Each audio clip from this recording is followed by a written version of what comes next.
Welcome, everyone, to our NCAA social series. This is episode number 58, and we have yet another championship edition. I'm Andy Katz, pleased to be joined by Nathan Dossantos from Marshall, the Thundering Herd, their first ever national championship in men's soccer, winning the College Cup, and not to be undone because it was right there, back-to-back.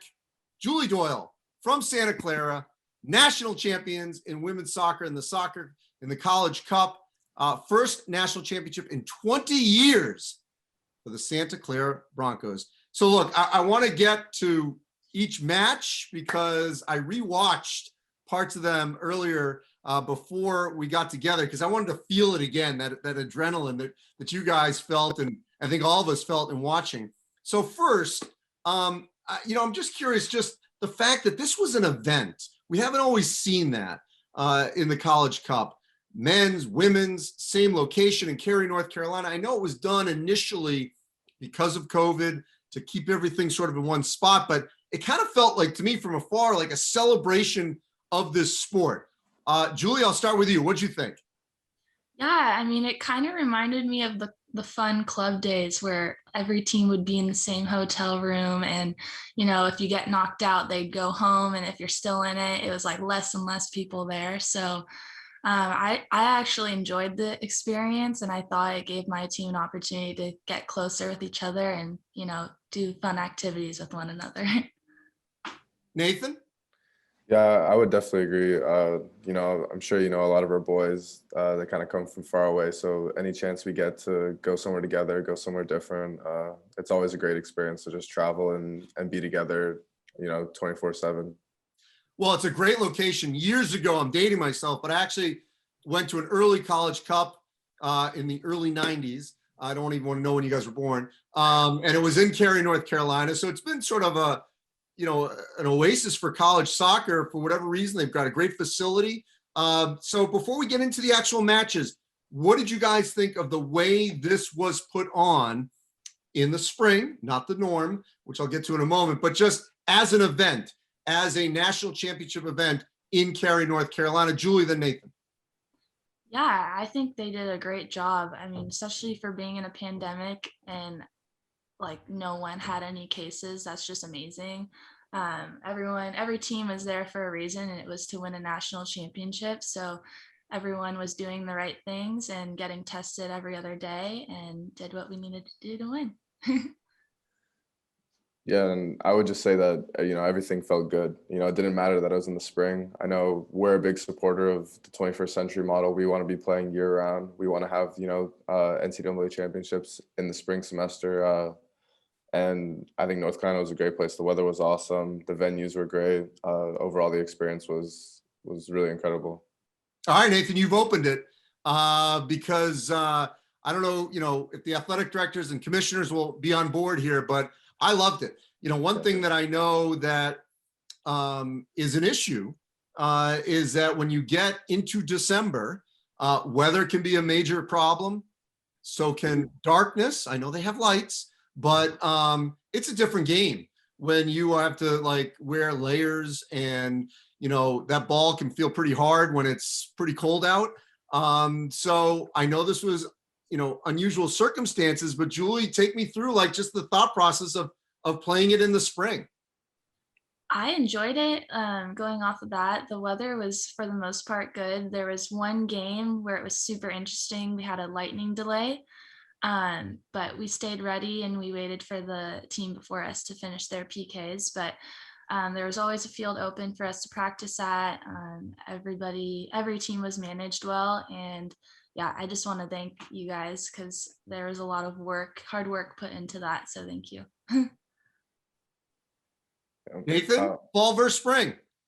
From a weather standpoint, I guess I'm from north of the border, so I'm pretty used to the cold. I'm pretty used to playing in pretty poor conditions, and not everybody's used to that. But I think kind of leading into summer, having that nice weather in the spring, that big championship, I think I know it was this year supposed to be played in Santa Barbara, which would have been an awesome, right? But I think Cary was still an awesome venue. Mm-hmm. All right, so let's go to these matches because I think we need to revisit them. I can't remember a time where we had both men's and women's, I don't care what sport it is, come down literally to a final play, if you will, a final kick in this instance. Let's start with Marshall. Neil Roberts, he had the magic foot there. He had essentially the winning goal against Georgetown. And that was in the Elite Eight. Semis against Carolina, and then the final against Indiana, 1-0. Nathan, it always feels sometimes, I don't care also one sport, so often it's not the first shot, it's the second one, because the first shot obviously went off the deflection of the goalie, and then he was right there, Jamil, to pop it there into the corner. If you can, just take me through that moment. You're in overtime against Indiana. Marshall's never been in this position before. Indiana's expected to win, and then it just pops there in overtime. Yeah, it's an interesting situation, right? Though the thing with that is like we as a team, we'd never been to the College Cup before. We'd never been there, you could say Indiana has a history, but nobody on that Indiana team was there either, right? At the end of the day, it was just another game. And Jamil has a great ability to be in the right place at the right time. It's really one of his strengths. And I'll be the first to tell you, I think I've watched that overtime at least 50 times already, on YouTube. So I probably account for a lot of those views on the NCAA soccer channel, because it's just been surreal watching that over and over. Just, it's the perfect way to end. And for him, the last kick of his collegiate career is winning, a national championship. And I don't think it gets, any better than that. So, but also the after, and I know, this is a few weeks back, we're in an even much better place now with restrictions being reduced, but the crowd, some filtering on to the pitch, and then, even just the swarm of you guys, I think 6 months ago, people were like, no, stay away, don't do that. And it just kind of felt normal, and it was sort of organic in the way the whole thing happened in that corner. What was that like to experience that moment of joy? It was crazy. Like we all talked about, you couldn't even find like our own teammates, because every 2 seconds somebody was jumping on you, grabbing you, pulling you, and it's some guy you don't know, but he's wearing green, so he's going to give you a hug and pick you up and throw you around.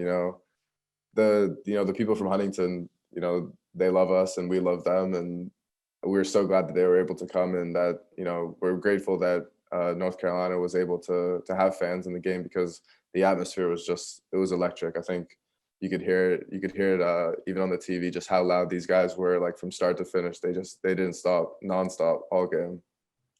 All right, Julie, we got to go through your journey.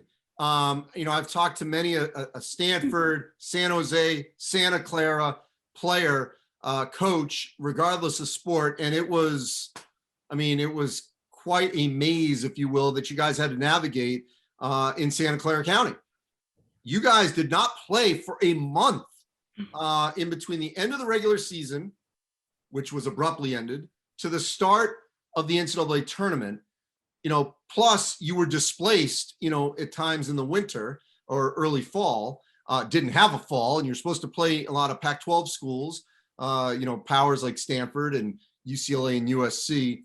So before we get to the game, what was that like to be on the road so much, to not be able to play for a month in preparation for a tournament? Yeah, our attitude for this season was take one game at a time, because you were kind of forced to do that this year, because, the next game that you're expecting to play could easily get canceled. So I think that kind of helped us in a way, because we took each game so individually and so seriously, and we were so focused on each game at the moment. And our big thing that we kept saying was stay in the moment and don't look ahead, because there is no guarantee.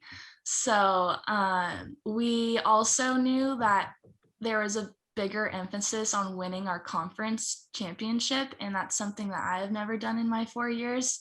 And we have a tough team like BYU and Pepperdine, and there's some other challenging teams in there. So that gave us some extra push to win that, which guaranteed our spot into the tournament. But what were those days and weeks like as you're literally waiting to compete again in the month of April before you did again in early May? Yeah, every single weekend we tried to simulate a game sort of feeling and get our fitness up as it would against another opponent. So we would have a lot of inter squad scrimmages against each other. And our team, Jerry always says, like, we don't know who the starters are. Our team has so much depth, and I think that's what really helped us in the long run. And we just continued to push each other, and I'm just really grateful that we had so much depth on this team to prepare us for the big games in the NCAA tournament. All right, let's talk pressure. Penalty kicks, Florida State. You were first. And it was interesting. You were so precise with your placement of the ball. And then you did this little like stutter step before you got up there. And then pocketed, on the right side. Take me through that prep in those seconds where you have to get your team off to a good start with a 1-0. And if you don't, which Florida State didn't, the pressure shifts. Yeah. For some weird reason, I really like taking PKs, and since I can remember, I stick to my routine as you saw it on television. Once the referee blows that whistle, I wait like a good 15 seconds, and the goalie's just sitting there in a squat, like wondering when I'm gonna go. And it kind of just calms me down, and I know that it's getting in the goalie's head. And then I take a really slow approach to the ball and I place it where I want it to go. And luckily the goalie dove the other way, so I had even less pressure taking it because she kind of left a little early. But yeah, I just really like getting my team off to a good start. All right, so you guys did. They actually hit the post in their first two kicks. So you guys were up 2-0, and then it was 3-1, and then Izzy, she puts it in for the 4-1 final. Yeah. Much like Nathan, it all happened in this crazy moment where they swarm. Everyone swarmed Izzy at the same time. What's that couple second run to the pile like? Oh my gosh, tears of happiness, emotion that I've never experienced before. It was so crazy because we hadn't had fans all season, and my parents got to come, so that was really cool. We had some adopted fans from Marshall, cheering us on, which was amazing. And then some of our students, some of my close friends rushed the field. It was just so cool after such a hard year to just accomplish that. It makes it even more special. I just can't even describe it. I'm still happy. And that's the thing, Nathan, like, I think when all this started and we restarted sports, there was all this talk of like, should there be an asterisk because it's not normal? I take a complete 180 view of this, that this was harder, I thought, and I wasn't participating, I was covering, but I mean, than anything we've seen in decades because of everything you guys had to go through on a daily, hourly basis, the separation from family and friends and online classes and not congregating and all the things that constantly were happening. And really the real fear of being contact traced or getting COVID and wiping out not just yourself, but potential other teammates. How do you guys view it? Nathan, start with you. I mean, I think, not to attribute all of our success to this, but I think a big part of that is how you approach it in terms of your mentality and being a professional. And if you have those good habits, I guess, on the field and how you approach training, then it should be easy for you to follow these kind of guidelines that have been put in place by our trainers and our staff to follow in order to make sure that we take the necessary precautions so that we don't miss any games. We don't have to be quarantined. And if you follow those things because you want to win, you want to do those things because you want to be successful, I think that kind of shows, in how we performed and just how we prepare overall. Because if you're committed to it, then it's easy to follow those rules. It's easy to follow those guidelines because you know that at the end of the day, you'll be successful because you'll be able to play. You'll have everybody able to play, and then you can go into games knowing everybody's healthy, everybody's fit, and everybody's prepared. So, yeah. Julie, your turn. Yeah, I feel like even without the pandemic, Jerry has instilled discipline in this team, and when we're in season, we all have that same goal, and it's to win a national championship. So we are willing to do whatever it took to, get that goal, because we all wanted it so bad. And it was just kind of going off of Nathan, like sort of rewarding once you get through another week and you get to play a game, because that's what you're working for. You're working to play soccer, and we are just so filled with gratitude this season to actually be able to play, whereas other leagues weren't able to. So Conference USA, West Coast Conference. We've seen this obviously in Olympic sports, for many years. So it's not abnormal, but I think this also makes a strong statement that the equalizer basically is on the pitch and wherever the field of play it is, that you don't know, it's not always about finances and how you travel. It's what, your group of people. But what did it tell you, Nathan and Julie, both of you, coming from Conference USA and WCC and knocking off the Big Ten and knocking off the ACC for a national championship? I mean, if I can jump in first. No, go ahead. I think it's kind of what I said earlier. Like I heard, we heard a lot about this whole thing with Indiana about, they've been here before. They, it's in their DNA. It's in this and that. And, we were looking at those boys and we were saying, not one of those boys not one of them won a national championship in 2004, just like, how we weren't a part of those teams that weren't successful in the early 2000s or the teams before us that weren't successful. Like we are our own team. And, at the start of the season, I'm sure you heard our coach speak, but the conversation was always, we're always watching soccer. We're always watching college soccer. All through the fall, we couldn't play, but, we were watching ACC every single week. And every single time we were watching these guys and we say, hey, we can beat these guys. As much as they can beat us, we can give anybody a game. So, sometimes it just comes down to the day, right? Can you be better on the day? And one thing our coach always says is we don't have to be exceptional. When we play Clemson, just because they're number one, it's not like we have to be exceptional. We just have to play our way and play how we do.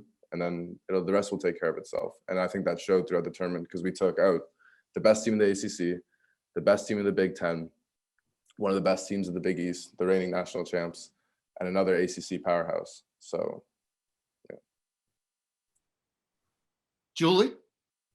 Yeah, I feel like our teams were similar because we, in a sense, were the underdogs, but that's what gave us that extra fuel to our fire. We kind of felt like the WCC and our team specifically didn't necessarily get the respect that we thought that we deserved. So it honestly helped us. Like, thank you to all the haters that doubted us, because we just wanted to prove them wrong, and we did. So yeah, credit to Florida State. They're an extremely good team. The ball just bounced our way a few times, so we're thankful for that. But, at the end of the day, I think we just played with so much heart. We have a lot of talent, don't get me wrong, and we knocked out some big teams as well. But this team just wanted it more, and that's what it came down to. So both of you had unbelievable careers, to this point. And Julie, I just want to, as we wrap up here, you got drafted by the Orlando Pride in the NWSL. Obviously, you're ready for that next stage of your life. But as you look back, what is your message to what college soccer and playing, obviously in your case, Division I, but just playing college soccer can do for you, not just in the sport, but as a human being? Yeah, I think what motivated me all these years was to inspire the youth. I want to be a coach one day, and just having those fans and little girls and little boys after the game come up to you, and you can just see it in their eyes that they look up to you so much, is so meaningful to me. And it's definitely why I want to continue playing the sport. I just want to inspire everyone. And because I was that little kid, I remember going to college cups and being like, that would be so cool if I could win a national championship one day. And look at where we are. Well, you did it. Nathan, you're from Canada, playing at an American college. To this point, what does playing college soccer mean to you? Yeah, I think I can kind of give like a slightly, different perspective. I think a lot of the boys in our team that have come here, it's been really a second chance, for a lot of us. A lot of us come from professional academies, and, school was not in the plan for a lot of us. And to have the opportunity to come to America and study and get a degree and simultaneously play in an environment that is the closest thing to a professional environment in terms of the facilities, the coaching staff, the opportunities here. We're forever grateful for that opportunity and the NCAA, because they give us that chance to study and continue to play and have that second chance, and hopefully still have the opportunity to go professional or pursue professional careers, outside of the field. So. Well, both of you have May moments to last a lifetime, memorable moments. You're both champions. Nathan Dossantos from Marshall, Julie Doyle from Santa Clara, national champions in men's and women's soccer in Division I in the College Cup. Congratulations to you both. Appreciate you joining us here on our NCAA Social Series. As always, you can go to ncaa.org/social series, where all our social series are archived. Check them out, all 58 of them. Thanks again. Talk to you next week.